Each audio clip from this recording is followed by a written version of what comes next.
went down a rabbit hole searching for secret weapons and foreign conspiracies. And all they found were rabbits. The Havana Syndrome and other audio mysteries on the next On the Media from WNYC.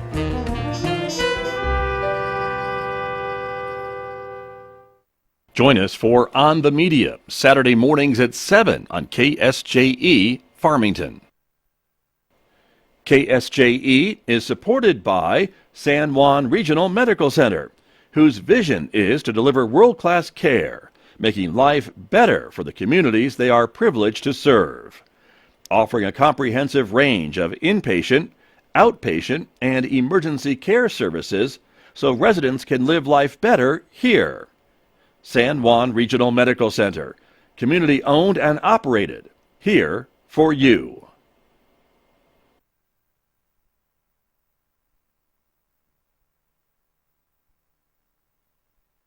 It's time for the 34th Annual Tota Festival over Labor Day weekend at the Farmington Civic Center, featuring Native American artisans, food, a cultural expo, an authentic Navajo rug auction, and more. Don't forget the Tota 5K River Run and Walk and Joe Tahoney Jr. and White Mountain Apache Crown Dancers. The Tota Festival, September 2nd and 3rd at the Farmington Civic Center, is a jolt-worthy event. Find out more at farmingtonnm.org.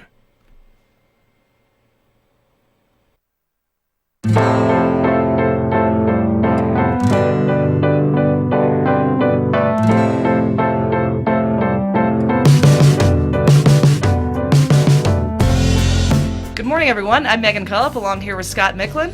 Hey, Megan Cullip. Hello. Happy Friday. Happy Friday to you. How are you? Well, it's Friday, so Okay. I'm well. You're better? Yes. Oh, okay. All right. Better than every other. Than Thursday or Wednesday? Wednesday or Tuesday or Monday. All right, that's fair. I think that's fair. Okay, very good. Welcome, everyone. This is our Solutions from the Street program here on KSJE. It is the program that we try to find solutions to problems that maybe aren't maybe government solutions or things like that. That's kind of what we do twice a month, right? Yep. Okay. Okay. Thanks for that. Maybe a little longer answer. We're on the radio, but we got a little time to fill here. But yeah, so this week we are talking a little bit about planning. Planning for our ultimate demise. Yes, exactly. It's coming. We're all marching towards death. Yes, we are. So it's important to plan, and a lot of folks maybe don't think about that. Maybe until the last minute or until it's too late or things along that line. And so that is why we've reached out to our guest today. Yes. Okay, right? Yep. I'm on the right track, right? You're on the right track. Okay, you're not looking at me like I got, Nope. 5 eyeballs. Okay. Nope. All right. That would be cool, though. Right? Could see everywhere Think of all the things at once. you could see. I know, around corners. Anyway, let's introduce our guest, shall we? Yes, we shall. So okay. Joining us today, we have Nicci Unsicker, a attorney. Estate planning attorney. Nicci, good morning. Well, you do a lot of different things in the attorney world. That's I do true. a lot of different things. Welcome. And my name is Nicci Unsicker. Unsicker. Unsicker, like I'm not getting any sicker. Gotcha. Yes, thank you. Thank you very much. But good to have you here. I'm so happy to be here, and I'm happy to be here with people who will joke about death.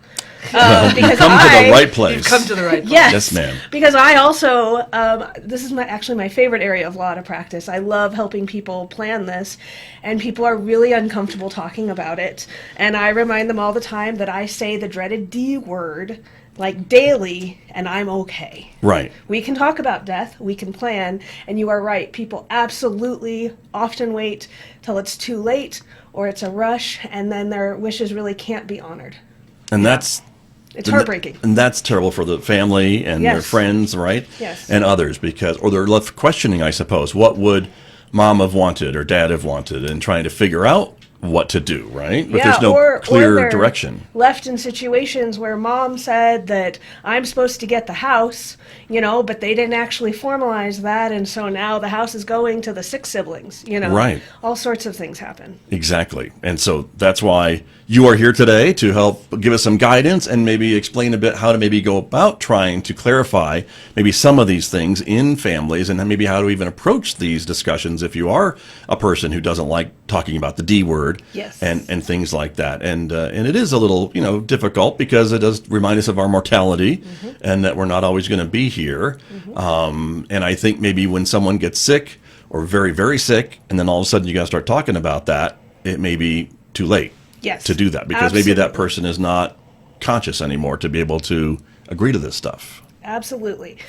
So basically, when we are looking at these documents, there are three kind of cornerstone documents that you for sure want. You want your will. That's going to say where your assets go when you die. It's the vehicle that kind of drives it through the probate process. Okay? So let's say that I want to leave something to my son, but not my daughter.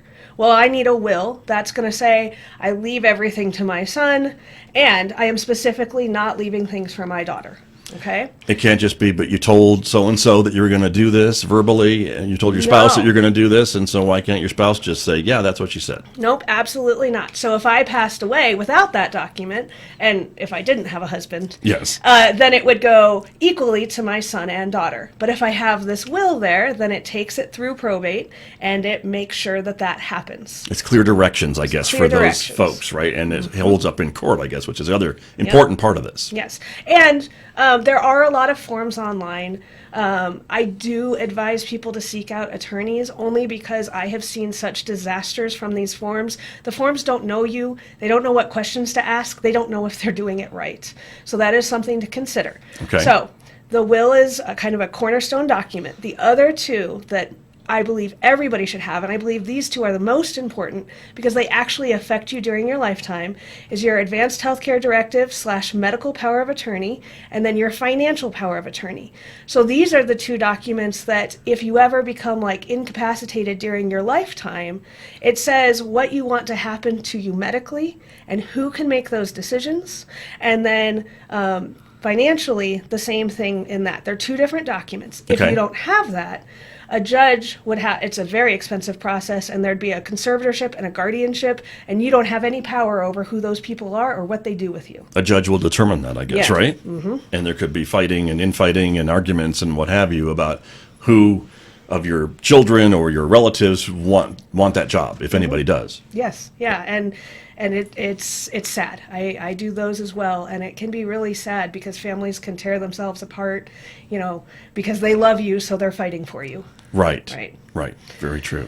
Interesting. And then the other thing to consider, so those are kind of the three cornerstones that I think everybody should have, but people love then to ask me about trusts. Right. So trust is an optional document. I mean, all of these are optional, but you'll need the three no matter what.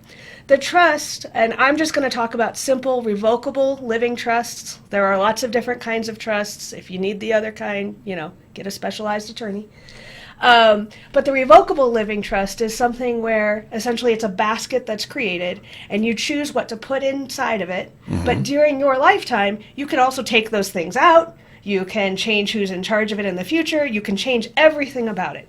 So during your lifetime, it's your stuff. You can do whatever you want with the basket. While you're alive. But if you become incapacitated or you pass away, then instead of having to go through probate, it just automatically transfers. And it can be really wonderful, like if you have children, let's say that when you pass away, there's a chance that one of your beneficiaries might be like 23. Maybe you don't want them to directly inherit $500,000 or $100,000 or $10,000. Not again. Right. Wouldn't that be so nice?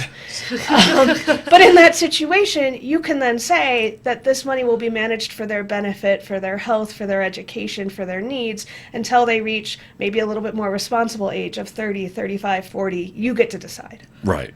Interesting.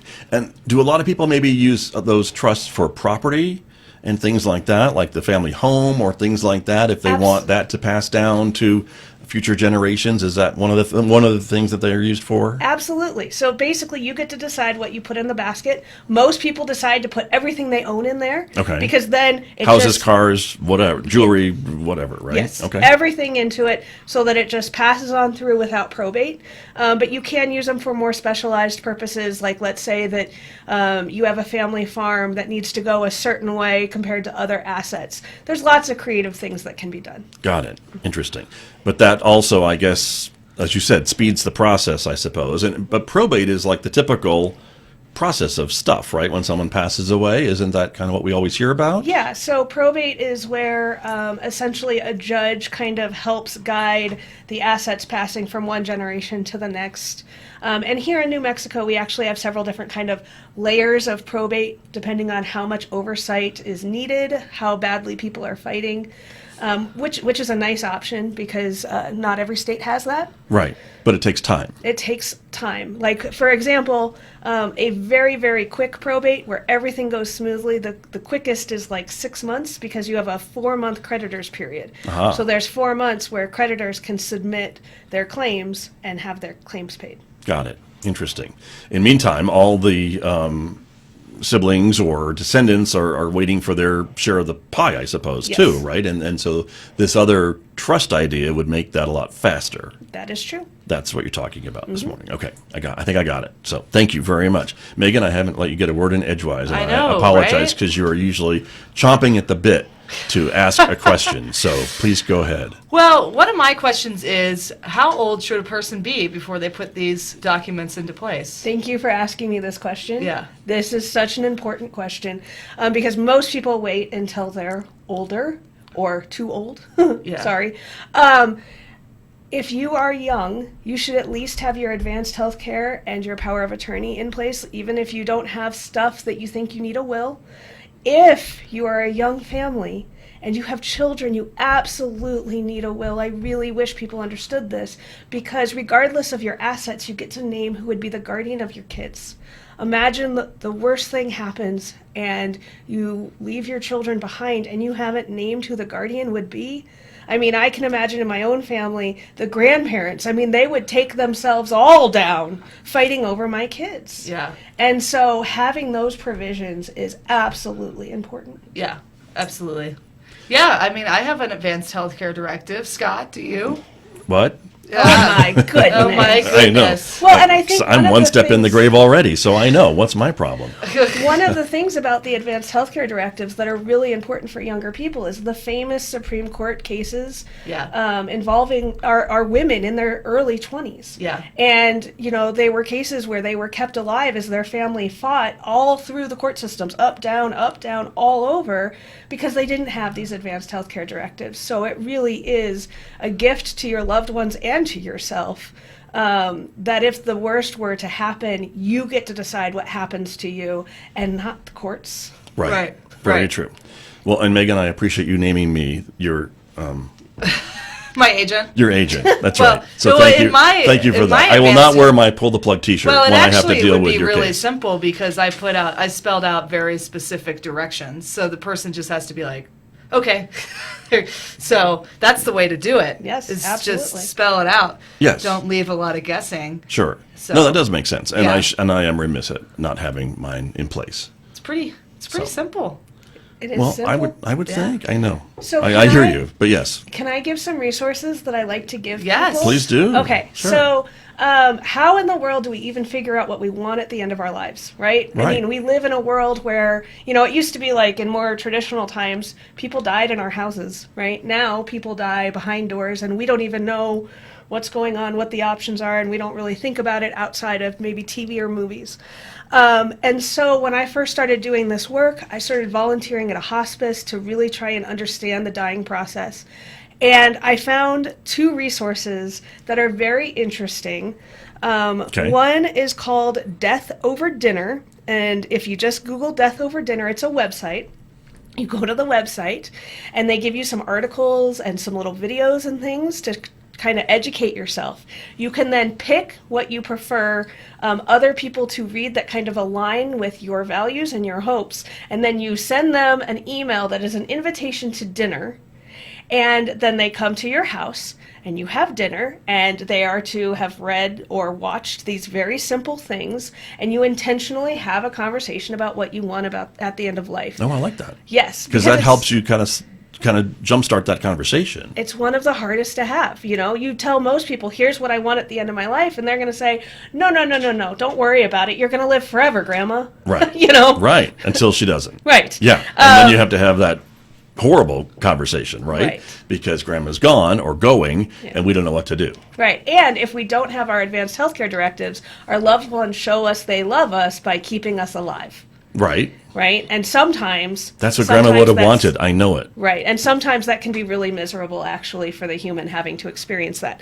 The other one that I really like is the Conversation Project. It's another one you can just Google, and it just gives you information. There are kind of quizzes to take to figure out where your values align, so you can kind of figure out what you might want and how to talk to your agent so that you can, have a meaningful document and a death that honors your values. Nice. I like that because, again, it is really a personal decision for a lot of individuals and their families. And so, again, if you've never really thought about it, you may not know kind of where you fall on some of these topics and things along that line. And maybe these things would help you kind of see that in more black and white than maybe shades of gray, I guess, is what I'm thinking Absolutely. of. So that's really important. I like that. Thank you for sharing some of those resources with us. Megan Collum, any other questions?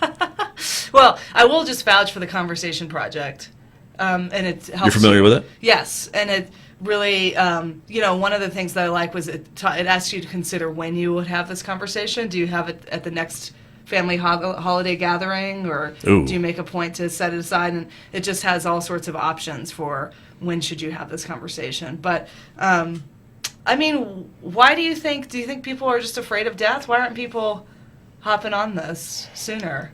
I just absolutely think people are afraid of death. Yeah. And I know there are also different cultures in our areas with different traditions around True. death. But I think as a society in the U.S., we really struggle because it happens behind closed doors and really is this scary thing. I think it used to be more kind of interwoven in our fabric, and it's been removed to be this sterile thing. Yeah.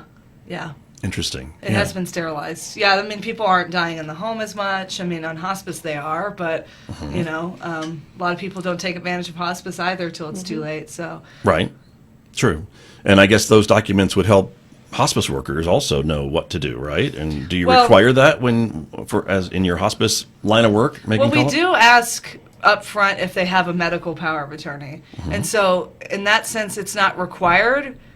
And sometimes people kind of luck out because they have a spouse and it's like automatically going to be their spouse anyway.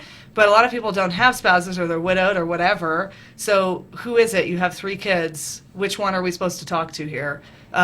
You're going to lose your capacity. Who is it that you want us to talk to? And they haven't planned it out. So then it's a mad rush, to your point. A mad rush to get somebody and plan that out. And what are the chances that all 3 kids agree on what to do? Sometimes they do, but sometimes they don't, and it just creates unnecessary tension, and it's a real. You don't want the mad rush on hospice because things can change on a dime. So Right. we do immediately ask for a medical power of attorney. Gotcha. Yeah. That makes sense. And probably keeps things a little more organized. Yeah. If you can do it. Yeah. And can have that. Nicci Unsicker, I wanted to ask you too about, if there is no will or none of these documents, obviously a spouse should have certain say when their spouse passes away. Isn't that kind of how it goes? Or without these documents, it's still up in the air? Well, as you were just talking about, Megan, it kind of depends on the institution, but there really isn't a guarantee that even if you have a spouse that they're followed, or it could be you have a spouse that you wouldn't want to be the one making the decision. Forgot about that person. Yeah. Right. And so instead, what'll end up happening is you can end up in the courtroom for guardianships, conservatorships, and sometimes those go smoothly. Even when they go smoothly, they're very expensive. But I've watched families be torn apart by these proceedings because everybody thinks that they're going to do what's in other people's best interest, and they fight. And it's sad then that the legacy left behind when that person passes away is really a torn apart family. Yeah. So it can be a real gift, not just to the care providers, but to the family to be able to have these documents and to know who's speaking. And even if they're annoyed or like, well, it should have been me, it's a whole different thing than having to be in the courtroom and take testimony about why my sister isn't qualified to do it and I am.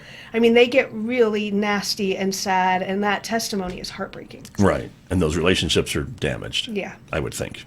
Yes. With that kind of testimony Yes. in an open court. So so there you go. But again, these documents are fairly easy to construct and to Yes. put forward, I would assume. Yes. In this basic session. Obviously if someone has a lot of financial intertwined dealings and things, that's going to make it a little bit more complicated. But if someone's just got, a house and a car and some stuff. So for your advanced healthcare directive and your financial power of attorney, there are statutory forms.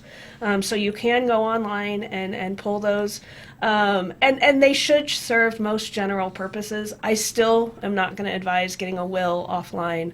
But for the advanced healthcare and the financial power of attorney, they are statutory documents. Gotcha. Yeah. And so then what would you do with them? You have to tell someone you have these, right? So if Yes, something does happen, you don't just stick it absolutely. in a drawer somewhere, do you? Right. So Well, I'm asking the question. yeah. So with a will, I would, but oftentimes- someone else probably wouldn't. Yeah. So with a will, oftentimes I just advise them to put them with their, precious documents in either a fireproof box, a safety deposit box, whatever they have, where if they were to pass away, people would go and look. Because a lot of people don't want their wills out there. Sure. That's fine. Right. With your advanced healthcare directive and your financial one you're going to take to your banking institutions so that they have them. I see, on file, ready to go, Mm-hmm. right? Okay. And then your medical power of attorney, you're going to go ahead and you're going to give that to your doctors. And depending on where you are in your life and what you're wanting, so let's say that you are in a terminal condition and you're ready to go. One of the things that's very important is making sure that not only that your caregivers have that, but that you have it readily available and like in a bright color on or near your bed, so that like if 911 were called or something like that, they can actually see that, because otherwise they're just going to do what they do and they're going to keep you alive, right? Because that's what their they do. job, Right. right? And so you want to make sure that that information is very, very readily available and handed to those first responders so that they have a chance to honor it. They can't always, sometimes they're acting so fast, but that is one way to try and preserve those wishes if you're kind of at the end. Right, understood. Megan has a question. Well, I'll just add to what you're saying, Go because for it. another form is the do not resuscitate form. Yep. And this form is the quick sheet for, you have it on your fridge so that if EMS does come, they're trained to look for it's bright green. And you can spell out the basics like, do I want an artificial nutrition hydration? Do I want to have CPR performed on me or not? Is it comfort measures only? Is it limited measures? Like you can give me an IV, but don't try to restart my heart. And it's all just check boxes. And that takes you about 30 seconds to fill out. And then you just have to get it signed by a physician, and it's good to go. You can change it anytime, if you sign it 1 year and next year you change your mind, you can change it. But that's a quick sheet for emergencies. Right. So that's also a very important form. And you can find that on newmexicomost.com. So it's a state form. Okay. Yeah. Gotcha. And that New Mexico Most website, is that a state Yep, site? state site. Okay. So NMMOST, M-O-S-T, you can just type it into Google and it'll bring it up. Okay. So Good. that's another good form. Good to know. Yeah. Very good. Nicci, what else are we forgetting to ask you about this morning? I know it can get very complicated, and so we're trying to keep it really simple today. And so I guess if folks are listening to us this morning and wanted to take one step in this direction, what's the first step they should take? I love the idea of beginning to explore what you want, so some of those websites I mentioned, and then from there thinking meaningfully about who you would pick to make the medical decisions, because it's not always the most obvious human. It's sometimes not your husband or your son. Maybe it's a friend that's a nurse who is going to be someone who is going to be a much better advocate for what you want at the end of your life than what your family's able to do. And so, beginning to explore those needs, those relationships, and then the forms, unless you're working with an attorney, then pulling up the statutory forms and getting those filled out, because those really are going to say what you want when you can't speak for yourself anymore. Right. And for these people that you determined to be your power of attorney, you should let them know. Yes. Right? Not leave it as a surprise. And they should have a copy. Yes. Well, and you need to have a meaningful conversation about what this all means, because Right. you're asking them to do one of the hardest things they will ever do. True. And I don't want to make light of of it, because it is a very hard decision, and you're put in a really important spot. This person trusts you with their making these life or death decisions in some cases when they can't make them for themselves. And so this is a very important decision. So even though we're making some jokes about other things, this is a really important part of this. Yes. So an important part of the conversation. And so you are, of course, a practicing attorney in Yes. this area. There are others like you. Absolutely. And so we would recommend that folks reach out to you or anyone that does work like you do if they feel they need assistance to put all this stuff together that we're talking about. Absolutely, yes. And having an attorney do that can help maybe catch things that might get fouled up in probate or could come under question or Yes. or cause a delay, some things like that. Yes, and to create a valid will, right? I've had people who've gone through and created wills, but then they're not valid and they don't hold up. And it's heartbreaking for the family because they have this document and it says, and it doesn't matter what it says. It's got fancy font on it and everything. Yeah. That doesn't work. But it doesn't meet the statutory requirements. And so no matter what, there is no way to honor that document that person took time creating. Could get thrown out Yeah, absolutely. all the time, or Yes. some of the time, but interesting. And I imagine that's devastating for a family too, who thinks they've got everything done correctly. Absolutely. And they get into probate court, I suppose, Yes. right? And the judge says, this Yes. doesn't fit, or whatever. Yeah, or often what'll happen is they come into my office with their will and they're like, all right, we're ready to probate this. And I have to have a heartbreaking conversation with them that, I understand that you were mom's caretaker and she wanted to leave you everything and you've worked so hard, but I'm so sorry, this is not going to be what happens. Because the will is not Because valid. the will is not valid. And so what happens in those situations then? It's up to the judge and it just gets divided equally, or who knows what happens? Then it falls according to the statute. So it could be that it, goes to all the siblings. And really, more often than not, these heartbreaking situations come because maybe it's a girlfriend who's the caretaker. Right. And the boyfriend leaves everything to her. He's alienated from his family, all these things. And so she comes in with this document and then it doesn't hold up, and now family that he's lost contact with or maybe were cruel to him, now they get everything. Because that's just the way it is. And I suppose then if the boyfriend girlfriend were married, would that have a different weight in this type of a conversation? That could absolutely have a different situation. Okay. And so again, I think that's however you feel about marriage, but that does have a legal standing in many cases, and I guess that's one of the differences here that we're talking about. So interesting. Megan? I mean, I feel like we've covered all the bases. Have we? Are you sure? Okay. We've covered it. All right. Okay. But, it's frustrating as a young person to have so many friends that don't have things in order. Because it took me, for that advance directive, I had to have a conversation with the friend that I appointed. But then after that, it took 5 minutes to fill it out. Absolutely. And it's like a 3-pager, done. Once you get it done, so much peace of mind. Like, so much peace of mind. I know if something happens, this person's there, that things will go according to plan. Right. It's so worth your time. Gotcha. What else? Can I do one more thing? Of course. Just you brought this up. Yeah. So one of the things, though, about the Advanced Healthcare Directive is it can be as simple as checking some boxes, maybe writing a sentence. But one of the things I love about this form that sometimes gets overlooked is it really can be incredibly unique and specific. When I was volunteering at hospice, this was one of my favorite stories. There was a woman there in a coma, and she had a provision in her Advanced Healthcare Directive that she wanted her toenails painted red. And Makes so, sense to me. Yeah. See? And so, she's in a coma. This hospice was amazing. And once a month, there'd be a woman who would come in and paint her toenails red. Now, that is a silly example, but it shows how you really can make this document as unique as you are. So let's say you have a disease, a kidney disease, and you are at the end of your life and you know that you don't want to go on dialysis. Okay. You can put details like that in there. If there's something in your family you don't want, you've watched grandma go through this and you don't want to go through it, you can put that in there.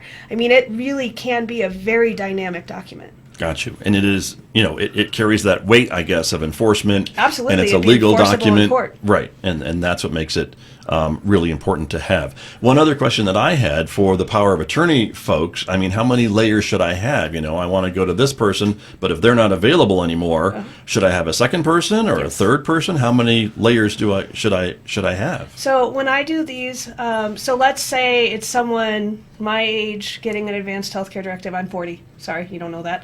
Then I would probably, like in the beginning, maybe it would be my uncle who is my power of attorney, who's older than me, and then maybe my husband, right, who's my age, and then because I might live a lot longer than him, I might then have someone else who's under there, who's my age or younger. You kind of want to pick a range of age depending on how old you are. If you're an older person, and let's say you're picking, a daughter and a sister and things like that, you don't need as many layers. But the younger you are, the more layers you need, because chances are good you're going to live longer. But again, you can always update these documents as well. Right, and those are fairly easy to do as well, as we've been talking about. So that's an important thing to say. So good. Well, great. Well, I think we've covered it, everybody. Yeah. Yes. But thank you very much. Would you mind repeating those websites again for us before we go? Yeah. If you still have them readily available there to remind us of where to go just to kind of start the process? Yeah, so I enjoy Death Over Dinner just because I love sending people email invites to dinners to talk about death. Sure. And then the Conversation Project is another very helpful one to explore what your values are. Very good. It'll get the ball rolling in both of these instances. Great so place I think to start. That's important. So very good. Well, wonderful. Nicci Unsicker, thank you for being here. Thank you. We really This is appreciate fun. it and the work that you do and others like you in the community, because I know, as you mentioned, this just is heartbreaking, I imagine, for families, and you probably see it more often than you'd like to. Absolutely do. Yeah. So thank you for that. Appreciate it. Megan Cullip, thank you for being here. Well, that's a given. I pay you to be here. I know I do pay you to be here. So exactly. That's true. But, okay. But there's some other stuff coming up. You have a show tomorrow. I have a show tomorrow. Yes, Radio Free Saturday morning. Before we talk about that show, what's up? Let's talk about this show. Right, because we're always looking for new solutions, new challenges, new problems and to find answers to. As we're reminded, every challenge is an opportunity. Yes. So feel free to email us at ksje@sanjuancollege.edu if you know a solution maker or you have an idea for an issue to tackle. Then we would love to hear from you. Exactly. Because didn't someone mention someone like Nicci we should have on to talk about this very topic? Was it me? It might have been you. All right, it might have been you. I don't know. Okay. Could have been somebody else. I don't know. Yeah, they were spot on, so it worked out great. Yeah. So there you are. Okay, cool. And then we'll be back next week with our That's Interesting show. It'll be the first Friday of the month, right? Yeah. Yeah. Wow. What's wrong? Why is that? Wow. Well, because I love summer, so I'm just watching it fade before my eyes. September 1st. I know. Sorry. I Okay. know. But there you go. But just a reminder, we're here on the second and fourth Fridays with a guest like Nicci Unsicker with Solutions from the Street. And then we're back on the first, third, and if there is a fifth Friday with our other show called That's Interesting. And that's when we just invite you to call in and just burn up the phone lines and talk about whatever's interesting in your world. Yes. Right? Yes. And we love hearing from folks because they call about really interesting things. And if we're left to do it ourselves, our stuff isn't always so interesting. That's the truth. Yeah, so that's why we like callers to call in, listeners to call in. So there you go. Okay, now we can talk about your show. Radio Free Saturday morning. Yeah. Every Saturday morning. Tomorrow. 9 to 11 a.m. It's a great way to start your weekend. There you go. It's a little confusing, though, because it's Radio Free Saturday morning and it's on the radio. So I know what you mean. It's just, Well, it's a playoff of Radio Free Europe. Yeah. That was the original I gotcha. thought. Yeah. Okay. So it's sort of esoteric in that way. But Okay. yeah, tomorrow we have a guest host. Nice. Listeners might know of Thomas, who calls in sometimes for That's Interesting. Yes. Okay. He has a vastly different music taste, so you'll hear Than you or than most people? Oh, okay. Well, than me for sure. Okay. So All right. you'll hear quite the array of stuff. Gotcha. And that's the point of your show, is that it's kind of format free. Yes. And so you hear all different types of music. So tomorrow, even more so. Even more so tomorrow. Because of the influence of Thomas. The influence of Thomas is quite strong. Got you. Okay. For 2 hours. For 2 hours. Okay. It's Radio Free Saturday morning, tomorrow morning, right here on KSJE, or stream it at ksje.com, right? That's right. It can be anywhere on Earth and listen to you. Yeah, that's right. As long as you have the internets, you're set. The tubes are free and clear. You can listen. Okay. Yeah. Sounds good. Wonderful. Well, that's all the time we have, everyone, I think. So we will we'll wrap up the show. Yes. Sorry, I got something in my eye right when you switched to camera. I know. I was looking over there and I was like, oh, well, here we go. I'm sorry. Sorry. A little something. Because Yeah. it makes you tear up a little bit, I think, when we end the show. I think that's what it is. That's right. You just don't like I am having to sort say. of crying out of good- just one eye right now. That's right. I'm so sorry. Yeah. But anyway, have a great weekend. Audience, have a great weekend. Thank you for joining us, and we'll see you next week right here on KSJE. Bye-bye.